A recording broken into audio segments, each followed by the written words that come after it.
আজকের রেসিপিতে রান্না করব মলা মাছ। আলু দিয়ে, পেঁয়াজ দিয়ে, টমেটো দিয়ে মা খায়ে চচ্চড়ি করব। প্রথমে দিয়ে দিলাম আলু, দিয়ে দিলাম পেঁয়াজ, আলু পেঁয়াজ টমেটো দিয়ে চচ্চড়ি, কাঁচামরিচ, টমেটো। মাছগুলি একদম তরতাজা ছিল। মলা মাছ, আদা রসুন বাটা অল্প দিলাম, হলুদের গুঁড়া, মরিচের গুঁড়া, ধনিয়ার গুঁড়া, আজকে জিরা বাটাটা দেব, লবণ।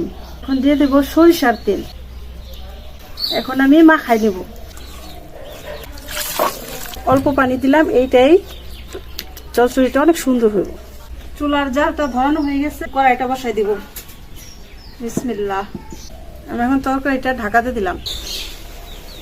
তরকারিটা আমার প্রায় হয়ে গেছে।